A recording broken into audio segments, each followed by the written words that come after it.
I don't think that we look in the mirror and say, oh, we're self sabotaging. What does that look like from an outside perspective? Every person self-sabotage. It's just the way our nervous system works. So we seek towards familiarity.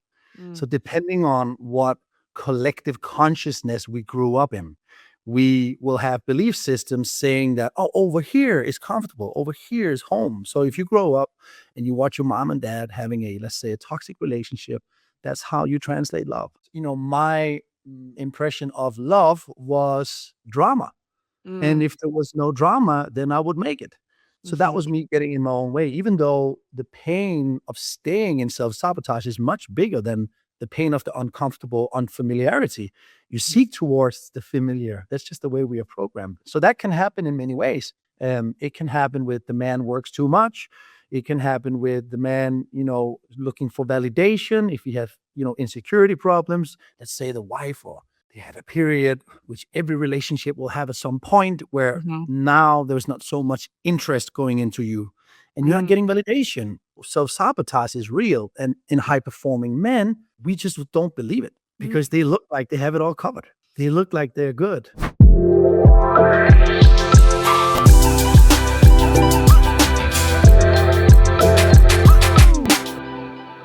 Hi, all. Welcome back to the Root, Realign, and Rise podcast, where we explore what it means to root in truth, to realign with what matters, and rise with the responsibility in leadership and in life. Today's conversation is about the gap between success and character.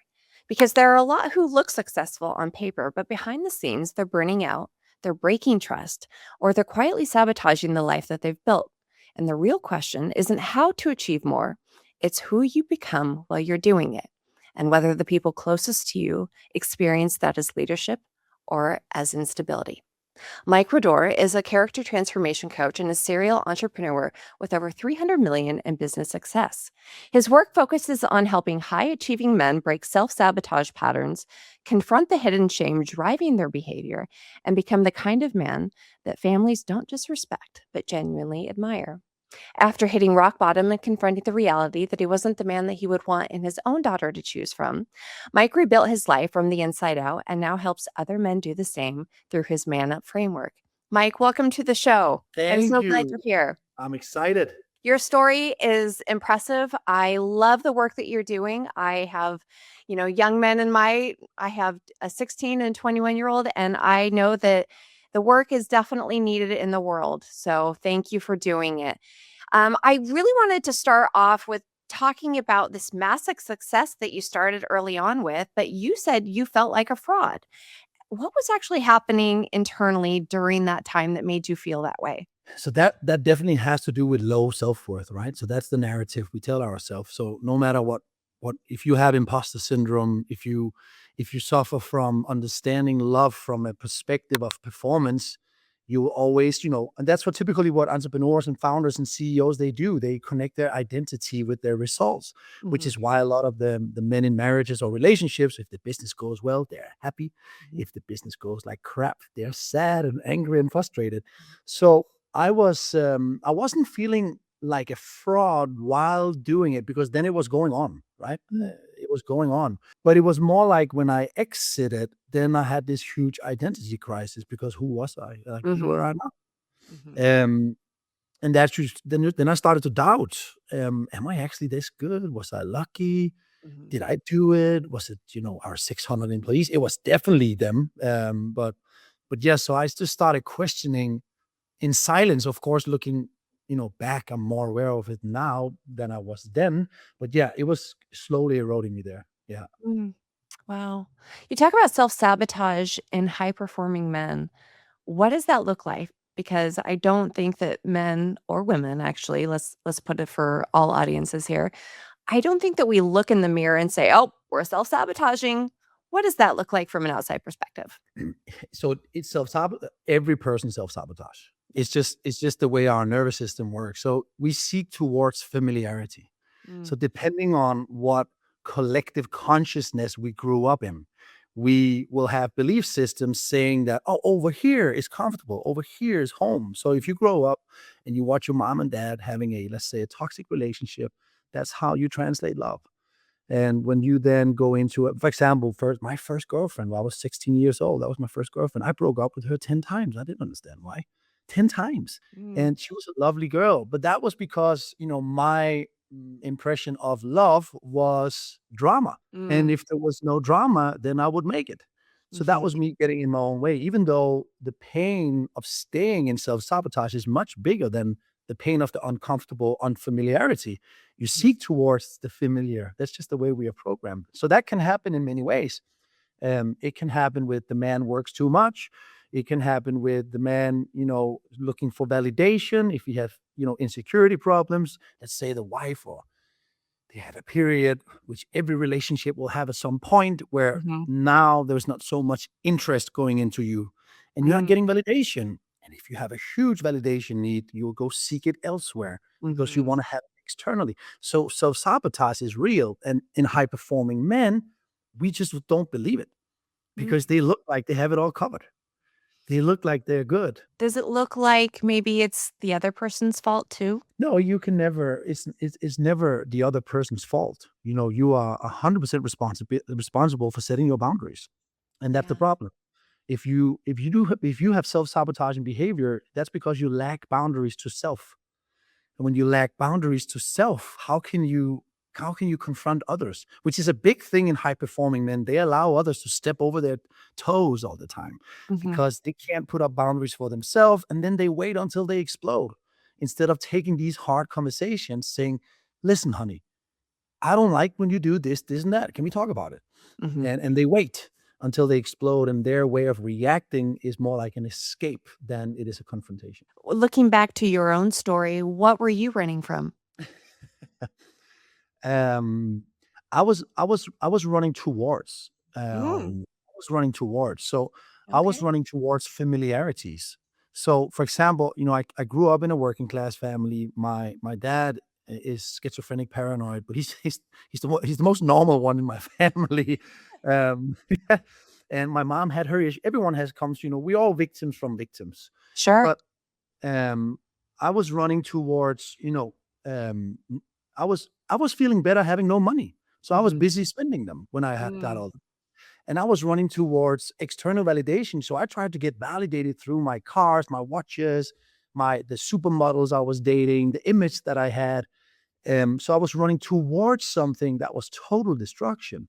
mm, And what I was running away from, to answer that, was to face myself and actually create myself. But I didn't know. I did not know. I didn't know that my decisions came from, deep, deep, deep subconscious layers of values and principles and non-negotiables and standards. I didn't know all that. yeah. I just thought that, hey man, I'm a successful entrepreneur. I got my life covered. But I never built the man behind it. And that means the foundation was gone. So it was just Mhm. a matter of time until, yeah, that you hit the road. You said that your turning point was when you looked at your daughter and you realized that you wouldn't want her to date or marry somebody like you. That's a big impacting moment. What was the moment that you really had to confront that in? That was a moment of the baby mom and me. We were in a toxic relationship, and Mhm. she threw me out after 2 months Mm, after my daughter was born. And what I did was I just went on getting drunk. mm, That was my way of doing it. mhm. And after 3 days, and funny enough, I said, "Let me go take a detox on Ibiza in Spain." That's a horrible idea for a detox, by the way. But I went there, and after 3 days of no sleep, partying, and doing everything that I sooner or later would regret, while still being awake, my alarm goes off, and I see a picture of my newborn daughter, and I just had a huge spiritual moment where I said, excuse my French, fuck. Yeah. I just said, what's going on? And then I took a look at myself in the mirror, and, I was on substances and alcohol, and I just realized that I'm responsible. I think that was the first time where my boy psychology was confronted by the man psychology. I went from being, needy of my ego needs to be serving another human being. And that was the first wake up call. Wow. That root right there, that taking that responsibility is always that first big initial step that most people don't take. And I think it's important, to really make the change, to really recognize, how do you make that change? You have to take that responsibility. And so, congratulations almost to doing that, because I feel like that's a very difficult step to make. What in those next steps of, because the podcast is Root, Realign, and Rise, and we talk about the realigning portion of that. What did that look like for you, and how did you turn that around? What became the difference for you? Well, first, the first step to change is awareness, Mhm, right? That's the first step, which is why it's so good to buy a coach, because coaches can make you aware. mhm, And the next step for me was rage. I needed to get angry. I got angry at myself, and not angry at myself of self-hate, but the version of me that I was. mhm. So it was war. I declared war. I said, "You gotta die. I'm gonna murder you," version number one. But yeah, Yeah. so I spent I did a I didn't have any framework at that time. I was already an international bestselling author for my second book, Above Average. So I knew a lot about identity work, and I knew there was something deep in me that I haven't looked at. So I decided. Well, a fact was I was broke as well. I had $1,000 to my name, so I was stuck. I couldn't do anything. So I went in to do deep, deep shadow work, asking myself these uncomfortable questions and sitting with them. And I went on a cold turkey, not, all the vices that I had, all the pulls that I had, all the triggers that I had. I just sat with them alone in the mountains in Spain. And I just refused to act on them because I knew I could control that. Mhm. And from that process, I experimented with different kinds of things. And it took me 2 years. Um, to really get clear on that. And what came out was this 6-step process that I've built for men who has the same problem. You mentioned hunting shame. What does that look like, and how do you break that down and mean that in practice? Yeah.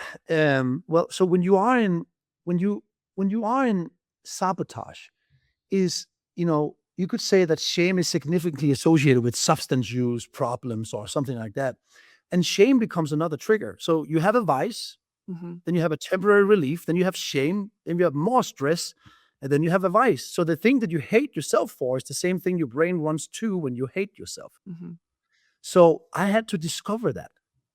I had to discover that. So what I did was I I removed the shame by saying, okay, that's I kind of split myself into two personalities. I said, here's my lower self, here's my higher self, mhm, and this guy got to go. So I kind of detached myself from it. So I wasn't ashamed of it because I didn't believe I was that person. And that was a huge paradigm shift for me. So mhm, I wouldn't be, because I discovered that as soon as I felt full of shame, I would do another thing that would just make that shame go away. So what I really discovered was, I also say on my social media, we need to bring shame back into men, because we really men we operate on a different code when it comes to change, and we are born warriors and builders, and we just operate different. We have a different function, equal worth. But I needed to get so angry at that version of myself and not being ashamed while I was angry if I made a mistake, but instead of being ashamed, because anger is a higher frequency. mhm, mhm, Shame is a very low frequency. Apathy and shame is a very low frequency. So anger is a higher frequency, and anger is right before courage. When you get that moment, it's mhm. enough. Yeah, And you can't get that moment when you are in shame, because then you're like, oh my God, oh my God, oh my God. There's no anger there. yeah. So I pivoted really quick into anger. And that's where I discovered the way of doing that is literally by confronting yourself with the truth. Mm, Like, we have a tendency to believe we are better than we are. We have a tendency to do self lies, to live with ourselves, to live with our mistakes, because we can't figure out how to detach. So we lie. So I decided to say, okay, I'm not going to lie. So every time I made a mistake, I woke up the next morning, I looked myself in the mirror, and I said, I am the man who, and then I mentioned my mistake. And that was mhm. painful, Yeah, super painful. For example, I'm the man who takes 10 ladies at the same time just to feel validated. I'm like, oh my God, that sounds so, oh my God. And I kept doing that yeah. until I had enough. So that made me angry. Mm. Yeah, that was the process. Yeah, I think you have to break and you really have to acknowledge that rock bottom before you can really move from there into that realignment part of that. What I'm curious, what shifted? Was it your behavior first, or do you feel like it was your identity inside of you that you acknowledged that you said, I'm now in this new place that shifted to say, I'm now becoming something else. I'm realigning. No, we can't shift our identity with actions from the same identity. So we believe we are what we repeatedly do. So I had to do different before I could believe it. Mm-hmm. You know what I mean? So I Mm-hmm. started doing different. So for example, one of the things that I discovered was it was always after 8 p.m., 9 p.m., all my vices, they started to tickle in my fingers. So I said, fuck that, I'm gonna go to bed. I'm just gonna go to bed. I'm not gonna think about it. I'm just gonna go to bed. And then I started waking up early because I just wanted to give myself uncomfortable things. Mm-hmm. So I woke up, 5 a.m. That wasn't early enough. Then I woke up 4 a.m. Okay, that was hard. Then I woke up 3 a.m. That I couldn't do. So I found, okay, early to bed, up 4 a.m. And then suddenly I got used to that. I said, okay, I'm gonna do something else. Mm-hmm. Then I started diving into a cold plunge, like a 42 Fahrenheit degree cold plunge, 4 a.m. in the morning. And that was just incredible, disgusting, but at the same time, so enlightening because I felt so proud. Mm-hmm. And my old self would never do that. He would never do that. So that started to shift when I started, okay, I'm disciplined. Suddenly I started feeling something I had never been. I'm disciplined. And then I started studying, perspective changing books, spiritual books. So I spent an hour every morning to change my perspective because I understood that we can only make decisions based on the current perspective that we have. Mm-hmm. And that was the process. Early to bed, early up, go into a cold shower, kind of a rebirth, study something new, and then bring that knowledge with me, do it as personified teaching into my day. And that was the shift over a period of time. Those tools really help. Talking about character over performance, what's the difference between being somebody people respect and a person that maybe people actually trust? Is there a difference? Yeah, I would say so because, one thing is, I have to know you before I can trust you. Mhm. I don't have to know you before I can respect you. I just have to know what you've done. Mm, So, trust and respect when it comes to people that you don't know is two different things. So I can respect the person that I don't know, but I can't trust the person that I don't know. mm. As far as the children or the people that, you want the respect from, your child and the other people in your life, what does that actually require on a daily basis for you? Yeah, I figured that I don't want the respect from anyone else than myself. That's That was powerful. yeah, yeah. So I figured that's what I call my identity in action because how do you map out? I'm a very logical guy. How do you map out an identity?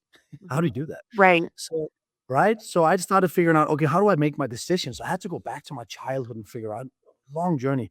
And I figured that all my decisions in my identity comes from the non-negotiables that I have designed or not designed. Mhm. It comes from the life principles that I have designed or not designed. My life values that I have designed or not designed, which I also figure that a lot of people talk about values, but it's actually just preferences Mhm. because you can't have it someplace not. It's either or. Mhm. And then I just started to really, I came up with a life principle that said, acquire what you admire. So I was looking, researching for people, for men that I thought that's an admirable man. And I dived deep into their story and I figured out how they operated. And I just started pinpointing, okay, I want to have that. I want to have that. I want to have that. And I sat down and I designed my non-negotiables. I designed everything. And before I started my day, I took a look at that and I took an intentional decision of, okay, who I'm not, who I am. Mhm. And I started acting as if. That's the law of prosperity, right? You act as if. And I started acting as if. And that's how you change your identity. You gotta act as it before you can believe it. Mm. Yeah, there was a time, I'm not sure how much you know about my own story, but I was sick with chronic illness, and I had to really I spent 3 years in bed, and I had to really re-identify who I was and my own identity, and you're right, you have to start from rock bottom. You have to really for me, it was a lot of journaling and what that looked like, who did I wanna be in that next step, and how do you take those steps forward? And so then you have to decide, how do you act as if to get there? I love it. Right. I believe in that, absolutely. For somebody who is hearing this and they're identifying they are feeling exactly maybe where you were at one point, where can they begin? You started, you just had a book that just came out. Yeah. So I wrote a book called Man Up, Stop Breaking Your Own Promises. And then in the end of the book, I give a 6-step process, which is built to give everyone that reads it a profound perspective change, which is what you're going to need to make different choices. Mm. But where to start? And here's the biggest hack. And it's so simple. Stop tolerating the version you don't want to be. That's the first step. Just stop doing it. Mm. Because in the moment you stop doing what the person or the version of you what you are, you'll now stop believing you are it. Because you can't believe you are something you don't do. And that's where you got to start. You got to stop tolerating or rest in peace to the old me. Just Mhm. stop doing that. And then you're gonna the best way you can start is to sit down and map out. And you're not gonna get away with anywhere else. There's no shortcuts. You can't listen to audiobooks.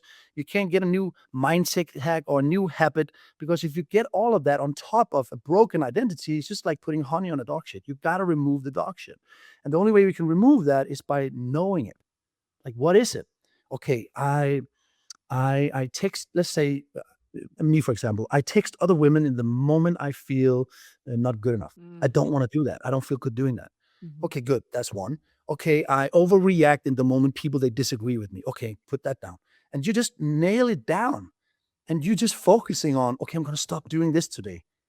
And then, of course, during the day, you can't remember all these points. It's impossible. So you're gonna make mistakes. But Yeah. here comes a principle you can live by. Regret is my guideline. Ooh, regret is my guideline. I And like that. every time you regret something, that's a guideline. Good. Okay, remember that. Just stop and remember that regret. What did I do? I did that. And just that awareness will slowly make you wiser. And sooner or later you'll come on the other side. I like that. Regret is the guideline. That's really the key to breaking those self-sabotage patterns. It I is. appreciate that. Mm. Where can listeners connect with you and learn more about your work, Mike? So if they dare to come and look at me on my Instagram, I am brutally honest and I say things as I see and feel them. So that's my Instagram is Mike Radoor. Otherwise, definitely go get my book on Amazon. It's on every single Amazon platform. Um, yeah, and that's about it. My YouTube is more likely, that's my way of getting clients. It's just very niche client based, boring information. So if you're not a successful man who has problems in the private life, then my YouTube is not for you. Okay. Thank you so much for being on the show, Mike. I believe that there are probably some men out there that really appreciated having your time and being on the show. So thank you for contributing to that. If this conversation resonated with you in any way, I have deeper leadership insights that I share each week through my newsletter. You can find that link in the show notes. But before we wrap, I want to remind you, you do not have to be whole to lead. Leadership does not begin once everything is resolved. It begins when you root yourself in that truth, you realign with what matters, that self sabotage, and you choose to rise with responsibility right where you are. Thanks, everyone, for joining and have a great day. Thank you. Thank you so much. Thank you. That was good questions. I appreciate that. Yeah, I think your story is important and really diving deep into who you are, the things that you do, really, I think there's a lot of men that can identify with that. And as I think we're in a new culture where men are starting to recognize certain things like, not being able to find a good woman that will stick by their side per se, and I think just relationships in general, they've always, they've been building to this unhealthy pattern. And I think it's important that we start acknowledging where those roots are coming from. And it's not just men, it's also women. But, I think it's important that the men are talking about it. Men really need it. But it takes a man to change a woman. So that's the thing. So, when men they rest in their mature masculine, the women rest in their feminine. So, men is not the sole problem, but I believe we are the solution. That's honestly. Yeah. I've been married for 26 years and, I have to tell you that, unless my man doesn't actually provide the environment, I can't show up safely in it. But when I can be safe, I will be, as he calls it, I'm the muse to what we do together. So, Yeah, you the queen energy, and I believe in that. I yeah. believe in that, and that's why it's so important that both parts are, into this spiritual growth. But I believe the men, and this is, you could go into a feminist and they're going to go crazy when you say that, but I just believe that men are the leaders of the family, but Absolutely. they listen to the queen, and they can't do it without. So Yeah, it takes two, it really does, it but does. I think we have a lot of hurt men that really need the love, so, yeah, Yeah, thank you so much. Yeah. yeah. Thank you so much for your time, Mike, and I wish you the best day. Thank you. And the same to you. Take care. Yeah, it's probably gonna be, out in about a month, if not a little bit sooner. It's actually taking a lot sooner in editing, so, I'll let you know, I'll keep you in touch, and, let you know when it comes out. Great. Okay. Have a wonderful day. Talk to you Thank soon. you. Bye-bye. Bye.